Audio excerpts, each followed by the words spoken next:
Que a graça e a paz do nosso Senhor Jesus Cristo estejam com todos vocês.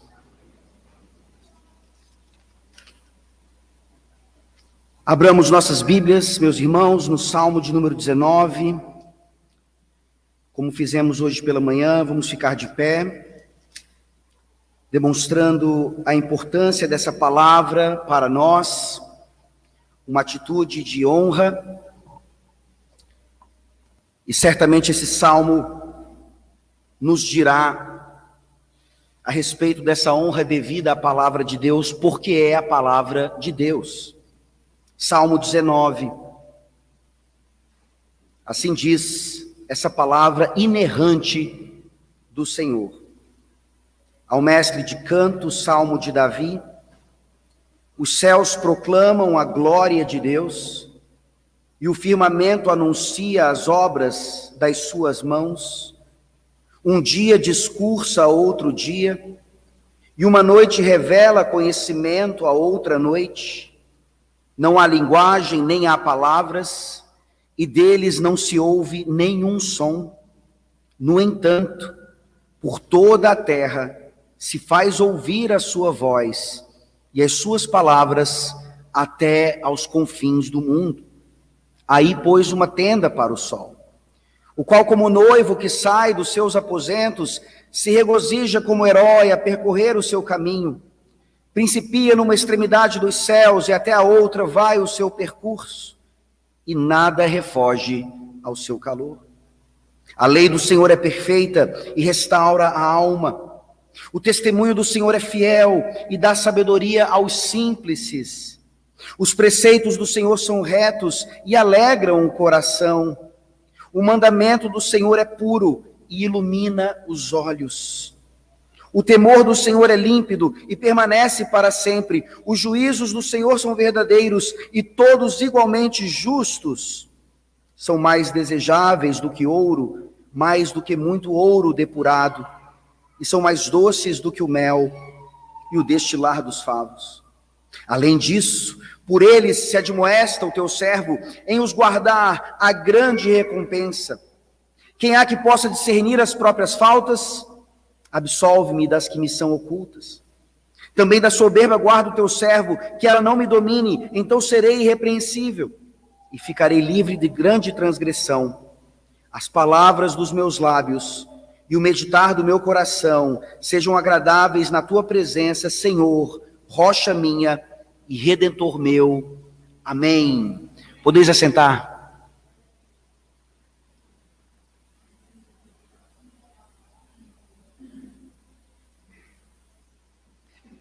Galileu Galilei é considerado o pai da ciência moderna.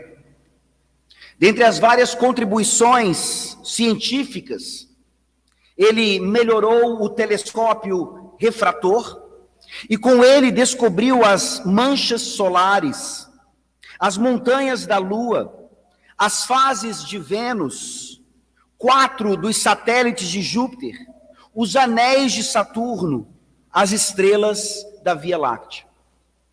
Vocês se lembram quando Galileu Galilei fez isso? Há séculos, quando pouquíssima tecnologia havia ainda. Estas descobertas contribuíram decisivamente na defesa do heliocentrismo. O geocentrismo reinava àquela época. As pessoas consideravam que a Terra era o centro do universo, que tudo girava em torno da Terra.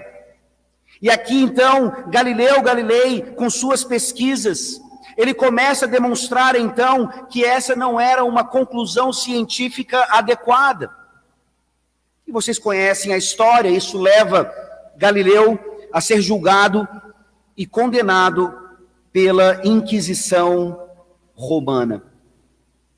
Você vê essa relação constante, histórica, entre ciência e religião, religião e ciência.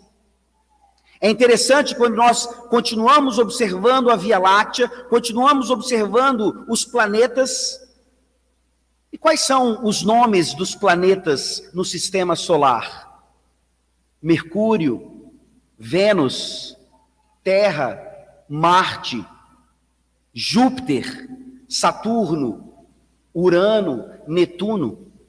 Já parou para pensar que todos os planetas no sistema solar, eles têm o nome de um deus, com letra minúscula?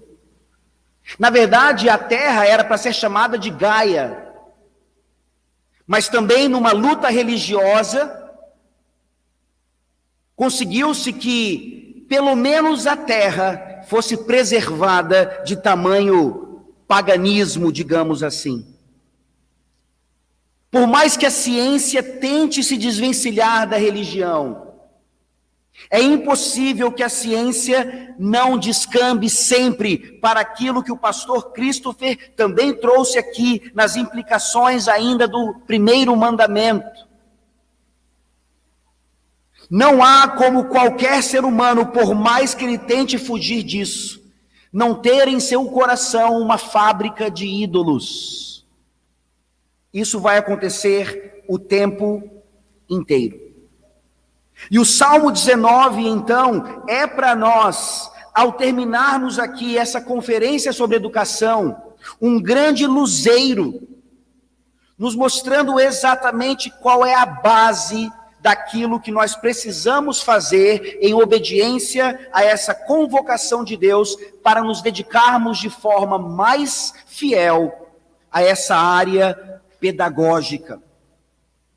Você vê que o Salmo 19 é um dos primeiros salmos no livro de número 1 do Saltério. E você vê também aqui que os primeiros 18 salmos, eles estão trazendo temáticas de perseguição, eles estão trazendo temáticas bem claras daquilo que Davi já havia colocado, sobre a perseguição do ungido, a tentativa dos homens de se libertarem de Deus. E não é isso também que nós vemos constantemente na ciência ou na pedagogia ou em várias outras áreas de conhecimento, uma tentativa de se desvencilharem de Deus, de qualquer coisa que se diga religiosa. E aqui nós cremos então que o editor dos Salmos, também usado pelo Espírito Santo, ele coloca o Salmo 19 nessa posição, uma vez que nós aprendemos até o Salmo 18 a respeito dessa perseguição, a respeito dessa tentativa de tirar Deus do foco. O Salmo 19 vem mostrar então, por meio da palavra, que é impossível tirar Deus do foco, mesmo se nós considerarmos apenas a natureza. Nós cantamos o Salmo 20 aqui agora, que obviamente vem logo depois do Salmo 19. E que mudança maravilhosa aqui, nesse salmo de transição, quando agora começamos a ver a exaltação do ungido, a exaltação do rei, e depois uma sequência também maravilhosa, mostrando esse rei como um sofredor, um pastor, e no Salmo 24, o Rei da Glória. Entenda que o livro dos Salmos tem uma ordem, tem uma estrutura, não são pedaços aleatórios de poesia hebraica colocados aqui a ermo, não. O Espírito Santo nos mostra a centralidade do Salmo 19, nos mostrando exatamente o seguinte: a revelação especial de Deus na natureza. Prestem atenção nos termos, eu faço de propósito. A revelação especial de Deus na natureza não é suficiente para nos mostrar a glória de Cristo de maneira completa. Ela faz isso, mas não de maneira completa. E essa glória de Cristo, então, só pode ser vista na revelação especialíssima de Deus nas Escrituras. A completude dessa glória, a obra perfeita, só pode ser vista na revelação especialíssima de Deus nas Escrituras.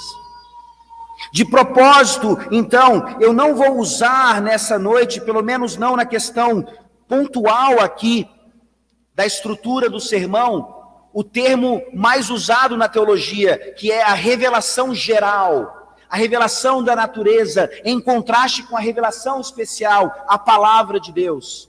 Não é que essa divisão da teologia sistemática seja errada, não é isso. Mas é porque, às vezes, quando nós olhamos para a revelação geral e revelação especial, nós temos a tendência de fazer uma dicotomia entre essas coisas, e nós perdemos, principalmente na revelação geral, um fato já da revelação de Deus de maneira especial. E o que nós vemos nesse salmo é exatamente uma manifestação adequada destes dois livros revelacionais. Depois você leia na Confissão Belga, esse tesouro da herança reformada, como ali a Escritura, ou melhor, a revelação de Deus é tratada. Revelação geral, revelação especial, esses dois livros que, de maneira complementar, mostram realmente a glória de Deus, a glória da Trindade, a glória do Redentor. Então a primeira coisa que nós veremos hoje, nos versículos 1 a 6, é a revelação especial de Deus na natureza. Repito, ela não é suficiente. Ela cumpre o seu papel. Deus escreveu esse livro com um propósito, e o propósito é alcançado. Mas a missão do Salmo é nos mostrar, a partir do versículo 7, a revelação especialíssima de Deus nas Escrituras. Ela é suficiente, ela é poderosa para trazer aquilo, ou fazer aquilo que a revelação na natureza nunca será capaz de fazer. Leamos mais uma vez então os versículos 1 a 6 e entendamos aqui o que isso tem a ver com educação. Se você junta os pedaços agora, as peças, as palestras todas, você vai ver, é impossível uma metodologia pedagógica adequada para a glória de Deus e para o bem dos filhos da aliança, que não envolva adequadamente o livro da natureza e o livro especialíssimo de Deus, a Sagrada Escritura. Vejam aí os versículos 1 a 6. Os céus proclamam a glória de Deus, e o firmamento anuncia as obras das suas mãos. Um dia discursa a outro dia, e uma noite revela conhecimento a outra noite. Não há linguagem, nem há palavras, e deles não se ouve nenhum som. No entanto, por toda a terra se faz ouvir a sua voz, e as suas palavras até os confins do mundo. Aí pôs uma tenda para o sol, o qual, como noivo que sai dos seus aposentos, se regozija como herói a percorrer o seu caminho, principia numa extremidade dos céus, e até a outra vai o seu percurso, e nada refoge ao seu calor. Você consegue ver a declaração do início do Salmo 19 diariamente nas suas vidas? Vocês moram em Natal. Nós moramos em João Pessoa, e de vez em quando a Alessandra, minha esposa, ela posta isso nas redes sociais. Ela está de carro e de repente ela se vê ali na orla, e ela se esqueceu que ela mora na praia. E ela consegue rapidamente, então, fazer um breve vídeo mostrando o oceano, mostrando as palmeiras, mostrando a areia, mostrando o céu. E aqui a gente pode debater depois se o mar de João Pessoa é mais bonito que o de Natal e essas coisas. Mas independentemente disso, é impossível não olharmos para esse oceano, não olharmos para o céu e não percebermos algo de especial nisso tudo. Isso deveria automaticamente nos fazer entender que essa beleza, esse propósito, todas essas coisas não podem ser aleatórias. Nunca foram e nunca serão. Porque elas são uma manifestação, lembram-se da palestra, de bondade, de beleza e de verdade, de um padrão externo. E não é um padrão meramente abstrato, não é um demiurgo, não é o motor não movido. Todas essas tentativas filosóficas de tentar explicar essas coisas, quando a própria natureza está gritando, é Javé, é Javé, é Javé. Talvez não escutemos com essa clareza, porque, obviamente, o nome e tantas outras coisas mais claramente se manifestam aqui, nessa revelação especialíssima, como nós veremos. Mas não é isso que Paulo diz lá em Romanos capítulo 1. Abra sua Bíblia, por favor, em Romanos capítulo 1, como uma explicação escriturística do Salmo 19, do início dele. Romanos capítulo 1, versículos 18 a 21. Paulo está aqui falando sobre a revelação especial de Deus na natureza. A ira de Deus se revela do céu contra toda impiedade e perversão dos homens que detêm a verdade pela injustiça. Porquanto o que de Deus se pode conhecer é manifesto entre eles, porque Deus lhes manifestou. Porque os atributos invisíveis de Deus, assim o seu eterno poder, como também a sua própria divindade, claramente se reconhecem, desde o princípio do mundo, sendo percebidos por meio das coisas que foram criadas. Tais homens são, por isso, indesculpáveis, porquanto, tendo conhecimento de Deus, não o glorificaram como Deus, nem lhe deram graças, antes se tornaram nulos em seus próprios raciocínios, obscurecendo-lhes o coração insensato, inculcando-se por sábios, tornaram-se loucos. Duas palavras aqui chamam a nossa atenção. Paulo claramente fala que os atributos de Deus são reconhecidos por meio da natureza, do livro da natureza. Qual é o problema aqui? É aquilo que nós vimos hoje de manhã, é a desobediência do homem. Ele deliberadamente reprime isso. Ele não quer isso. Ele quer outras explicações, ele quer outras origens, ele quer outros propósitos, ele quer fazer a realidade que mais se adapta à sua própria idolatria. Paulo está dizendo isso. E a segunda palavra, eles são indesculpáveis. Você, ao ler um filósofo chamado Bertrand Russell, deve ficar indignado com essa desobediência do homem em relação a Deus. Com essa tentativa de quebrar os grilhões, se libertar completamente desse jugo religioso. Bertrand Russell, num acesso ou numa normalidade de ousadia contra Deus, como ele sempre tinha, quando perguntado o que ele falaria quando morresse e se encontrasse com o Criador no tribunal de Deus, ele diria: porque não houve evidências suficientes. Eu não acreditei porque não houve evidências suficientes.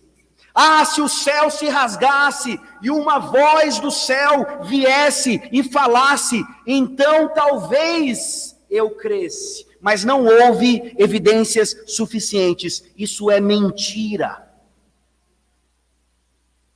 A natureza constantemente está mostrando a Russell e a outros não apenas a existência de Deus, mas também os seus atributos.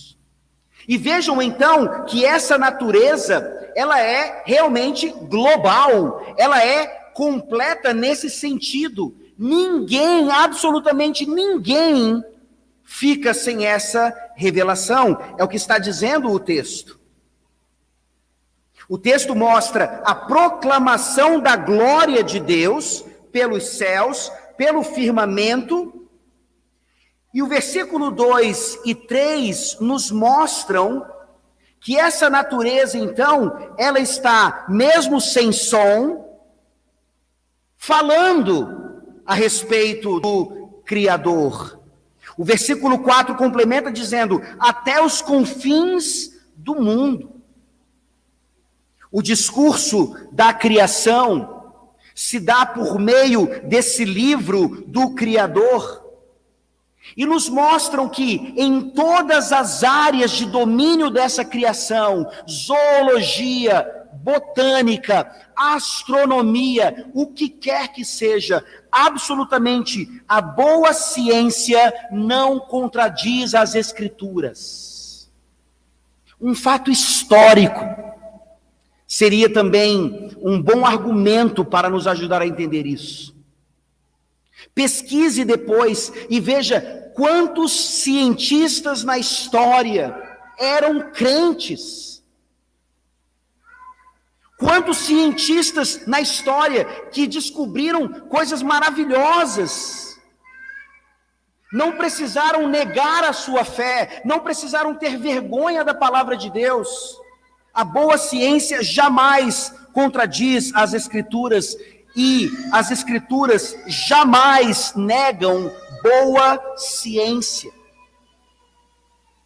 É uma vergonha para a história da humanidade que num determinado momento nós realmente tenhamos defendido o geocentrismo. Isso não é boa ciência. Da mesma forma que terra plana não é boa ciência. E é engraçado que às vezes nós pensamos a respeito do que questionar no presbiterato, em pessoas sendo preparadas para cuidar da igreja, no pastoreio da igreja, e nós pensamos que esses homens devem ser preparados apenas teologicamente. Por que eu estou falando isso? Porque eu conheço pelo menos um presbítero regente, atuante, que é defensor da terra plana. Eu digo para vocês aqui, por favor, se por acaso o conselho da igreja demonstrar essa falha, deixando que, ele conhece a confissão de fé de Westminster de cor, mas é terraplanista, não tem problema. Queridos, não votem nesse homem para o presbiterato, por favor. Porque boa ciência não discorda das Escrituras, assim como as Escrituras jamais vão negar boa ciência. E tudo isso está sendo demonstrado aqui com um conceito também, que eu falei para vocês que trabalharia melhor nessa noite, e que tem sido muito mal interpretado e utilizado nos meios evangélicos, que é o conceito de graça comum. Vejam, esses versículos estão demonstrando que é global, que todos têm acesso a isso, ou seja, nem todos têm acesso à graça salvífica do Senhor, isso está claro. Nós não cremos em universalismo, senão não haveria inferno. Mas essa graça que procede da natureza está disponível a todos, por isso também ela é chamada de graça comum. Só que há problemas graves, não com a doutrina em si, mas como muitos a têm usado. Eu vou dar só 2 exemplos. Você conversando com alguém, e essa pessoa querendo justificar a posição, por exemplo, de um ímpio, em alguma situação ligada à igreja, ou à fé, ou até mesmo conhecimentos gerais, ela vai usar a velha frase, toda verdade é verdade de Deus.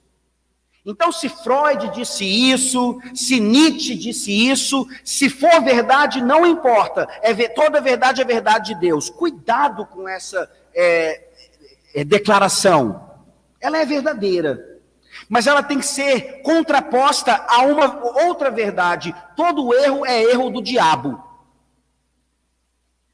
Os defensores ou os que mal utilizam a graça comum para justificar muitas coisas injustificáveis, eles param nessa declaração: toda verdade é verdade de Deus. E muitas vezes isso tem levado alguns a não se pautar pela palavra de Deus, mas se pautar por outras coisas, como evidências ou capacidade de raciocínio e outros. Vou dar um exemplo agora ligado à igreja. Um pastor muito conhecido, mas que tem influenciado muitos no Brasil. Ele defende, por exemplo, culto solene. A tecladista pode ser uma pessoa ímpia. Deus dá dons musicais tanto a crentes como a descrentes. Então, se a tecladista aqui sendo crente, ela não tem tanta capacidade musical assim, por que não contratar um ímpio? Isso é graça comum, bem mal aplicada. E aqui nós passaríamos a noite mostrando isso. E para vocês ficarem um pouco mais inteirados, quando vocês estiverem estudando sobre essas coisas, e vocês se depararem com o conceito chamado neocalvinismo na atualidade, pode saber que provavelmente isso está ligado a esse mau uso da graça comum, cujo principal erro talvez seja exatamente o oposto do que o Salmo aqui está fazendo. Uma valorização da revelação na natureza, em contraste com a revelação pela palavra de Deus. Eu quero ler para vocês uma declaração da palavra de Deus em sua autodefesa nesse sentido, e depois fazer algumas aplicações específicas do conceito errado de graça comum na área da educação. Abra sua Bíblia, por favor, em Mateus 24, 35. Mateus 24, 35. E olha que interessante. O Salmo está falando: os céus proclamam a glória de Deus, o firmamento, as obras de suas mãos. E olha o que Mateus 24, 35 diz: passará o céu e a terra, porém as minhas palavras não passarão. O que é mais importante? O que é que deve ter prioridade? O que é que filtra o quê? É o livro da natureza filtrando a palavra ou é o contrário? É óbvio que é o contrário. É isso que eu quero que vocês vejam a partir desse salmo. E todas as vezes que o nosso coração idólatra quiser exatamente justificar os erros, fazendo esse desequilíbrio, nós precisamos voltar à sã consciência pelo Espírito Santo, sendo admoestados aqui e nos arrependermos. Eu quero ler para vocês, esse livro ele foi indicado pelo pastor Christopher durante as nossas palestras. E eu quero ler porque aqui o autor Douglas Wilson, ele faz um contato, na minha opinião, esplêndido do mau uso da graça comum na área da educação. Prestem atenção, por favor. Ele diz assim: mas que doutrina é essa da graça comum? É a que nos possibilita reconhecer as intuições, os feitos, o conhecimento, o saber dos não crentes, sem, no entanto, e aqui está o ponto crucial, conferir legitimidade a seus fundamentos idolátricos.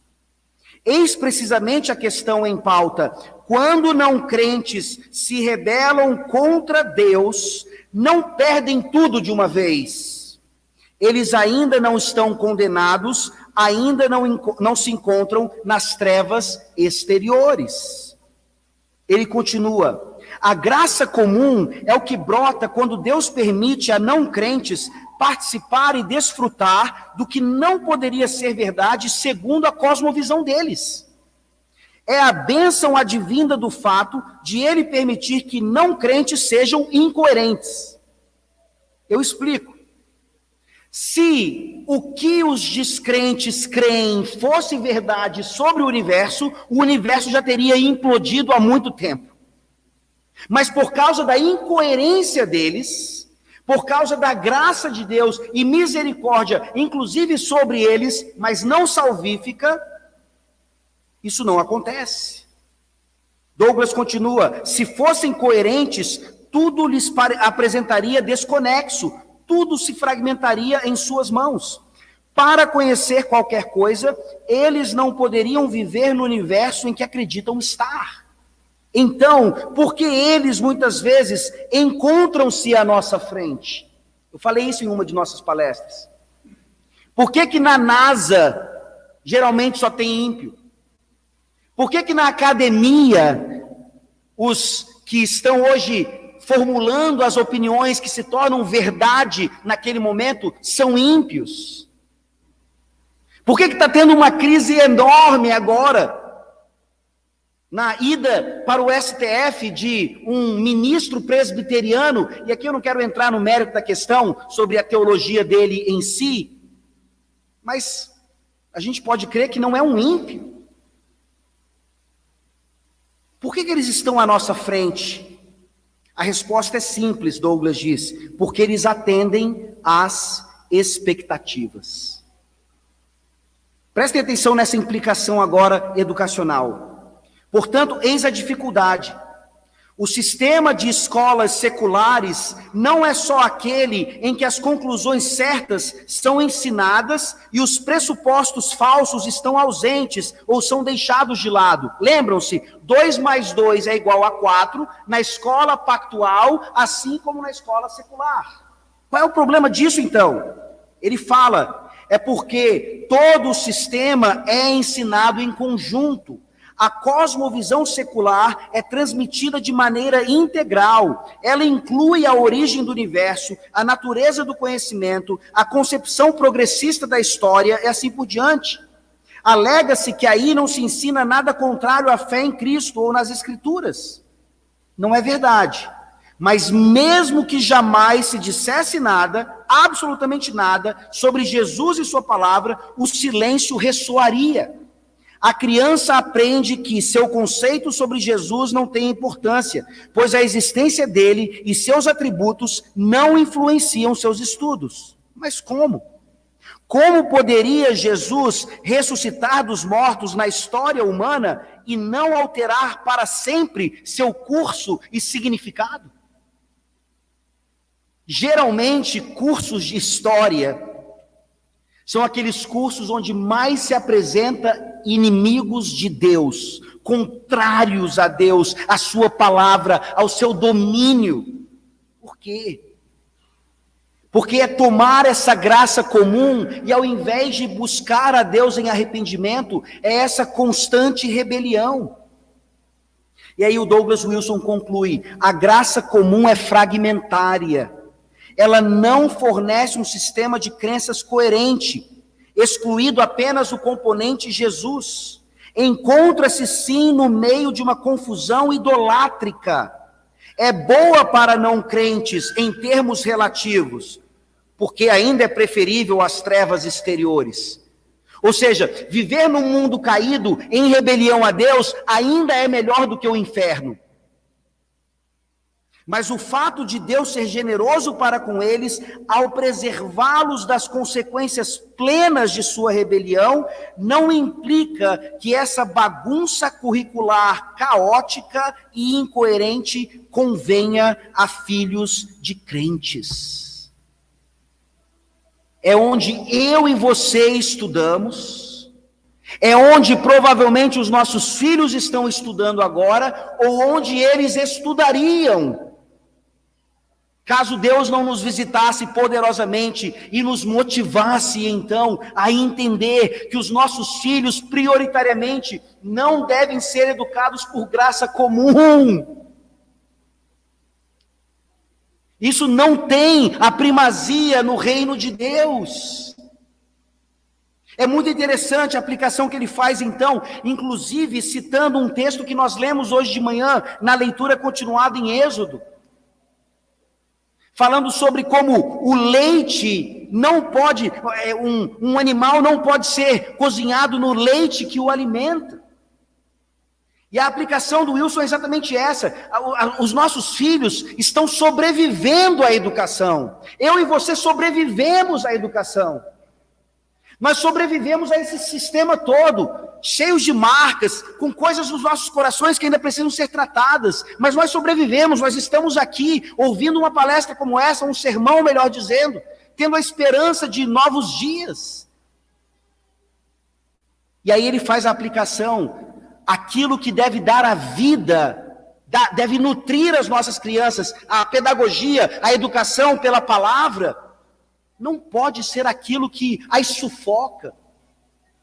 Vocês se lembram lá da ilustração da menininha que teve que confrontar a professora em relação a Jonas ter ou não sido tragado por um grande peixe? Os nossos filhos, como nós veremos aqui, eles estão sendo treinados, devem ser treinados para serem bons apologetas, grandes missionários, defensores da fé, onde quer que estejam, mas na idade adequada, não agora. Não agora. E assim nós vemos então isso também no Salmo 19. Volte para lá, por favor. Se a natureza, se o livro da natureza, a revelação especial de Deus na natureza, ela já manifesta os seus atributos, ela já manifesta o Criador, ela já manifesta propósito, ela já manifesta beleza e tantas outras coisas. Continue aqui no final do versículo 4 até o 6 agora. Aí pôs uma tenda para o sol, o qual como noivo que sai dos seus aposentos, se regozija como herói a percorrer o seu caminho, principia numa extremidade dos céus e até a outra vai o seu percurso, e nada refoge ao seu calor. Você consegue perceber aqui agora essa ilustração? O sol, a luz do sol, o calor do sol, por toda a terra também. E não é à toa que Paulo usa esse salmo, até muitas vezes de maneira que é difícil de compreender, lá em Romanos capítulo 10. Vamos para lá, por favor. Por que Paulo usa esse texto, falando em outras palavras, sobre missões? Romanos 10, de 13 a 21. Porque todo aquele que invocar o nome do Senhor será salvo. Como, porém, invocarão aquele em quem não creram? E como crerão naquele de quem nada ouviram? E como ouvirão se não há quem pregue? E como pregarão se não forem enviados? Como está escrito, quão formosos são os pés dos que anunciam coisas boas. Mas nem todos obedeceram ao evangelho, pois Isaías diz, Senhor, quem acreditou na nossa pregação? E assim a fé vem pela pregação, e a pregação pela palavra de Cristo. Mas pergunto, porventura não ouviram? Sim, por certo, por toda a terra se fez ouvir a sua voz, e as suas palavras até os confins do mundo. Pergunto mais, porventura não terá chegado isso ao conhecimento de Israel? Moisés já dizia, eu vos porei em ciúmes com um povo que não é nação, com gente insensata eu vos provocarei a ira. E Isaías a mais se atreve e diz, fui achado pelos que não me procuravam, revelei-me aos que não perguntavam por mim. Quanto a Israel, porém, diz, todo dia estendi a mão a um povo rebelde e contradizente. Paulo está citando vários textos da antiga aliança para demonstrar aqui, em primeiro lugar, que aqueles que ouvem não podem recusar o chamado. E ele cita então no versículo 18 aqui, exatamente o Salmo 19, versículo 4, para mostrar que por meio desse livro, todos deveriam sim se submeter a Deus, mas é óbvio que isso não é possível. Paulo está compreendendo exatamente o que o Salmo 19 está dizendo. O salmista ali até o versículo 6, ele está nos mostrando a revelação de Deus na natureza, já mostra vários aspectos de Deus, já mostra a sua glória, seus atributos, tantas coisas maravilhosas. Deveríamos então nos prostrar diante de Javé, mas o nosso coração é uma fábrica de ídolos. Eu vou adorar o sol, eu vou adorar Júpiter, eu vou transformar a astronomia em astrologia. Eu vou dizer que essa beleza que nós vemos ao nosso redor constantemente é fruto de uma grande explosão que aconteceu há bilhões e bilhões e bilhões de anos. Isso é o máximo que a graça comum consegue oferecer a um ímpio. Por isso, volte lá para o Salmo, por favor. E aqui nós entendemos esse contraste. Não é interessante também que Paulo, ao usar isso, ele está demonstrando exatamente por essa limitação, por essa insuficiência, é necessário que nós enviemos pregadores, que nós enviemos missionários, que vão lá para aquela tribo canibal idólatra e vão dizer: o sol não é Deus, o sol é criado por Deus. E vão explicar também para eles que não é o sol que gira em torno da terra, mas é a terra que gira em torno do sol. E pelo poder do Espírito Santo, aqueles homens, aquelas mulheres vão se converter ao Evangelho e vão compreender a criação como nunca haviam compreendido antes. Eu queria ter mostrado para vocês uma palestra a respeito da Academia de Genebra, uma escola fundada por Calvino, lá nos seus tempos, naquela cidade. E ele dizia, sem pudor algum: eu não estou montando essa escola ou oferecendo isso aos filhos da aliança, simplesmente para que eles tenham um conhecimento mais adequado do Senhor. Isso é óbvio, mas para que eles também peguem esse conhecimento e levem esse conhecimento aos quatro cantos do mundo. Vocês se lembram, na história do Brasil, nos livros antigos e nos atuais, que livros falam a respeito dos missionários franceses que Calvino enviou para a Baía da Guanabara?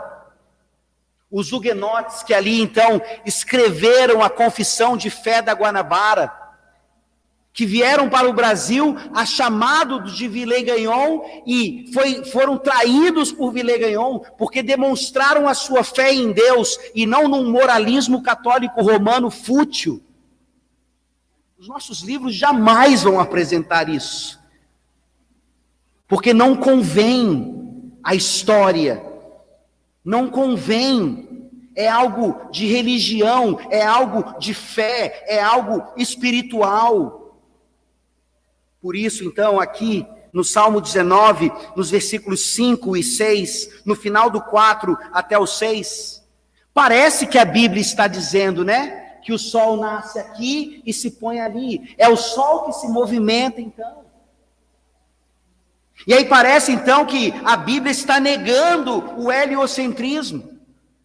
Óbvio que não. O salmista está usando uma linguagem que eu e você usamos.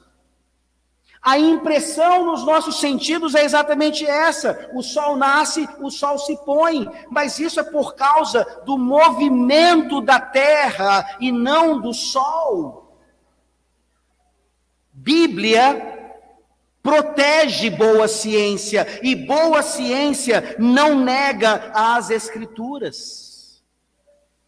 A Bíblia, diferentemente do que nós vemos na revelação especial na natureza, é a única capaz de mostrar que Hélio, com letra maiúscula, o nome divino do Sol, não é o centro do universo, não é Atlas que está sustentando a Terra, é a palavra do poder de Deus.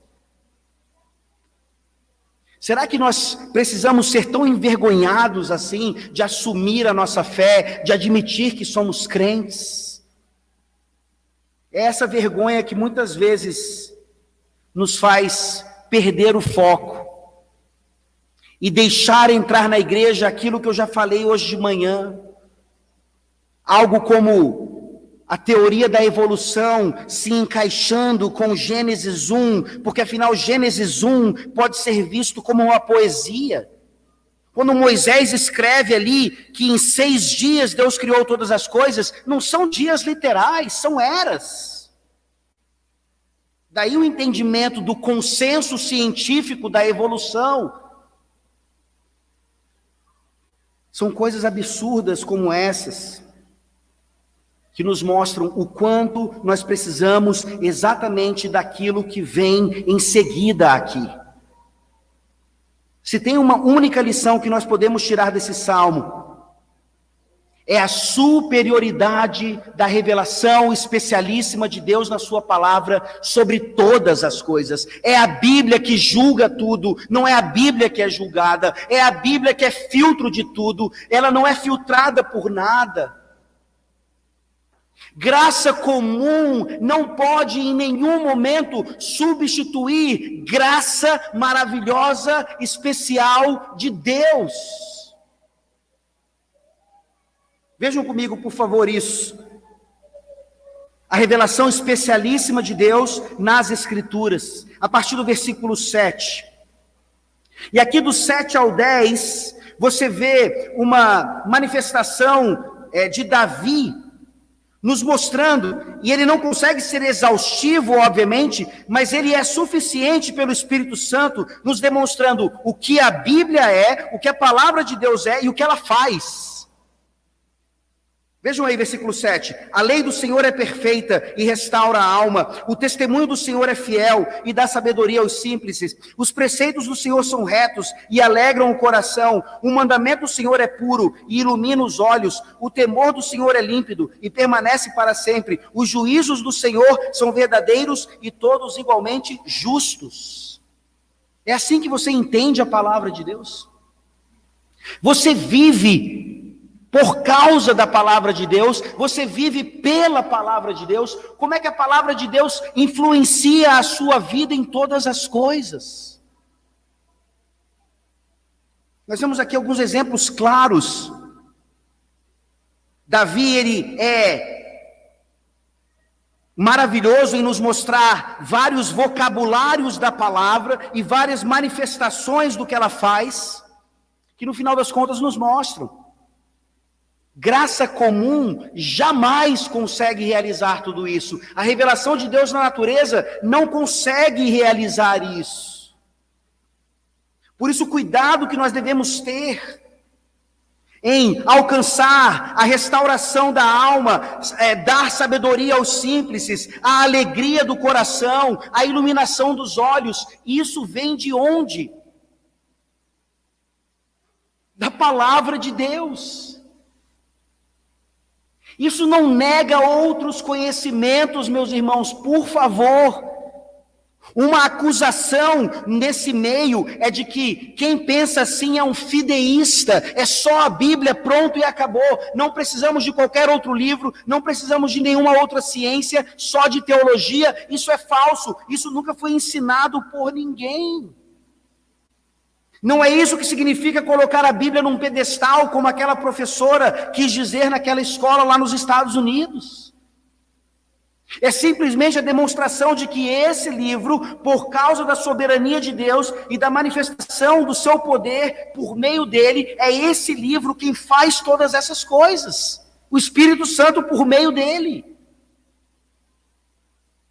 Você quer restauração da sua alma? Você quer saber como um simples adquire sabedoria? Como se alegra o coração e como se ilumina os olhos em qualquer situação? Olhe para as Escrituras. Olhe para as Escrituras. E aí nós podemos mais uma vez fazer uma pesquisa de tempo. Isso obviamente envolve a escola, o treinamento educacional dos nossos filhos. Nossos filhos passam mais tempo com que tipo de livro, com que tipo de influência, com que tipo de pessoa. E lembrem-se, é fácil justificar. Não tem problema eles passarem mais tempo com ímpios, com o livro da natureza, porque afinal de contas a graça comum dá conta disso. Eu espero que vocês tenham entendido por essas implicações aqui do Douglas Wilson, e há tantas outras também na teologia, que isso é uma armadilha de Satanás. Não pode ser a regra, e tem sido.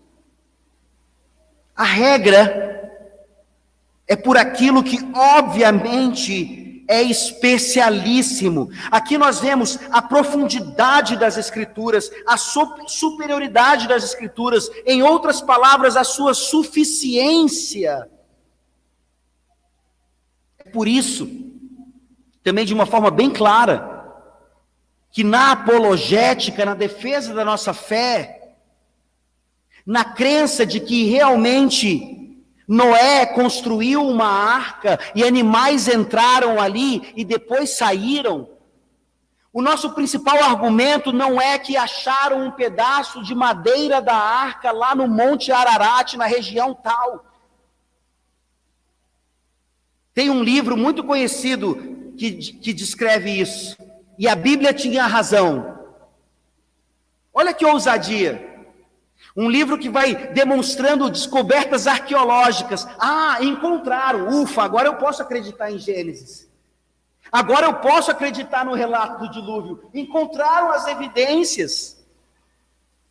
E isso vai desde um medievalismo na teologia, ali mais especificamente em Tomás de Aquino, que elevou demasiadamente a teologia natural a um lugar onde ela não poderia estar. E muitos hoje seguem Aquino exatamente porque parece mais inteligente, parece mais sofisticado. Nós somos crentes muito limitados, se a nossa fé é como de uma criança. Isso é infantilidade, isso não cabe no meio da academia. Não tenha vergonha de ter uma fé como de uma criança. Eu acho que foi isso que Jesus aconselhou àqueles que estavam ao seu redor. E aqui então nós vemos exatamente esses simples recebendo sabedoria por meio da palavra, sabedoria essa que é descrita também aqui como o temor do Senhor, que permanece para sempre. Tudo passa, céus e terra, mas a palavra não passa. E o versículo 10 demonstra então qual é o nosso apreço a essa palavra. São mais desejáveis do que ouro, mais do que muito ouro depurado, e são mais doces do que o mel e o destilar dos favos. Mais uma vez eu pergunto, é assim que você vê a palavra de Deus? Quanto tempo da sua vida, da sua semana, você passa aos pés dessa palavra? Não pode ser meramente uma devocional mecânica, não pode ser meramente um tempo devocional que você tem e que livra a sua consciência. Ah, eu li a Bíblia hoje, acabou, pronto. Ela tem que estar presente em todos os momentos. Ela tem que estar banhando todas as coisas que nós fazemos. Exatamente porque aqui o salmista termina demonstrando até educacionalmente,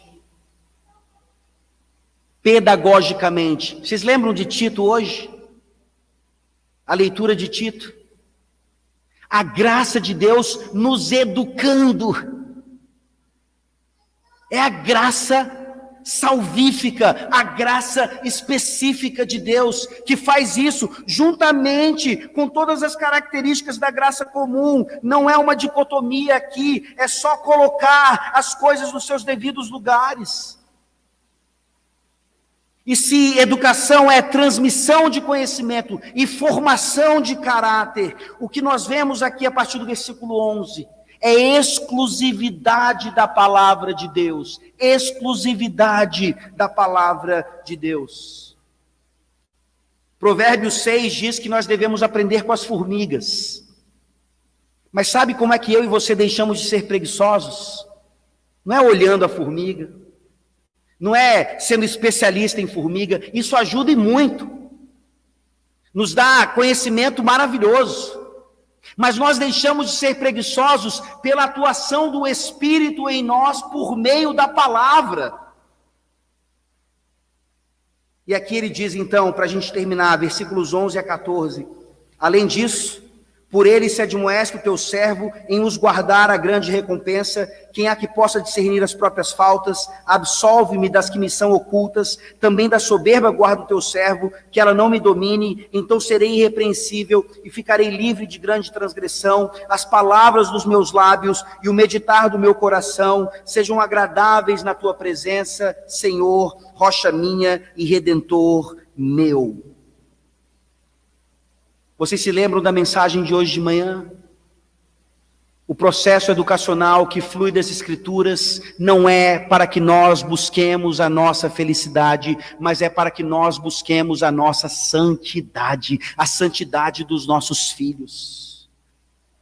E aqui Davi resume isso de forma magistral, por meio do que a palavra faz em nós. E a resposta é nada mais nada menos do que isso, as palavras dos meus lábios, revelando a meditação do meu coração, o meu pensamento, é pelas Escrituras, eu interpreto o mundo, pela interpretação de Deus, Ele é a minha rocha, Ele é o meu Redentor. E você pode olhar para a natureza, você pode olhar para qualquer manifestação gloriosa de Deus na natureza, e você nunca vai encontrar essa mensagem aqui. Davi faz uma pergunta no versículo 12: quem há que possa discernir as próprias faltas? E a Bíblia está gritando: Jesus, Jesus, Jesus. Ele nunca teve falta alguma, ele nunca transgrediu, ele nunca pecou. Para ele, a palavra do Senhor era perfeita, os preceitos do Senhor eram retos. Ele jamais foi idólatra, ele jamais quebrou qualquer aspecto da lei. E essa é a manifestação da palavra de Deus para nós, que vai guiar tudo, inclusive a pedagogia. Nós levamos os nossos filhos para esse Cristo, que sem falta alguma se entrega por nós. Nós não podemos discernir as nossas próprias faltas, são tantas, ocultas, de ignorância, deliberadas, e Ele, o Salvador, o Redentor, que deve ser apresentado por todo mundo, é o único capaz de nos oferecer salvação. Nós começamos falando sobre o julgamento inadequado de Galilei, mas não houve julgamento mais inadequado do que o julgamento do Filho de Deus, que era de fato completamente inocente, infinitamente mais inocente do que Galileu, do que qualquer outro. E ele está dizendo para nós, nesse fim de semana: confiem em mim, confiem no meu poder, confiem na minha graça, se despojem de ideias, concepções erradas, educacionais, e se revistam da pedagogia que flui das Escrituras. Confiem em seus filhos, a essa graça maravilhosa. E eles não serão apenas grandes cientistas, eles serão homens santos, e talvez, quem sabe, até missionários em terras longínquas, anunciando esse Salvador para a salvação de todos os povos. Que as palavras dos nossos lábios e o meditar do nosso coração sejam agradáveis ao Senhor. Vamos orar.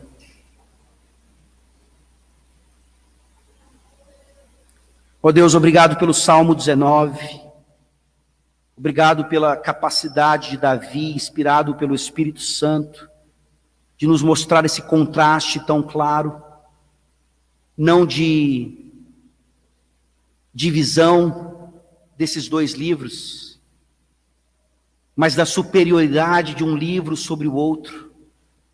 E como nós temos sido tolos em nossos dias, em achar que o livro da natureza e o nosso domínio dele são suficientes para convencer os ímpios de deixarem seus ídolos. Ó Deus, continua nos fazendo dominar a natureza, dominar essas coisas, mas principalmente que nós façamos isso por meio da Tua palavra. Ó Deus, nos ajuda a experimentar um avivamento onde realmente a teologia, o conhecimento do Senhor, proveniente das Escrituras, domina todas as coisas. Tende misericórdia de nós, e que o Teu Filho bendito seja magnificado, glorificado, em tudo o que nós fizermos. É no nome dele que nós oramos. Amém.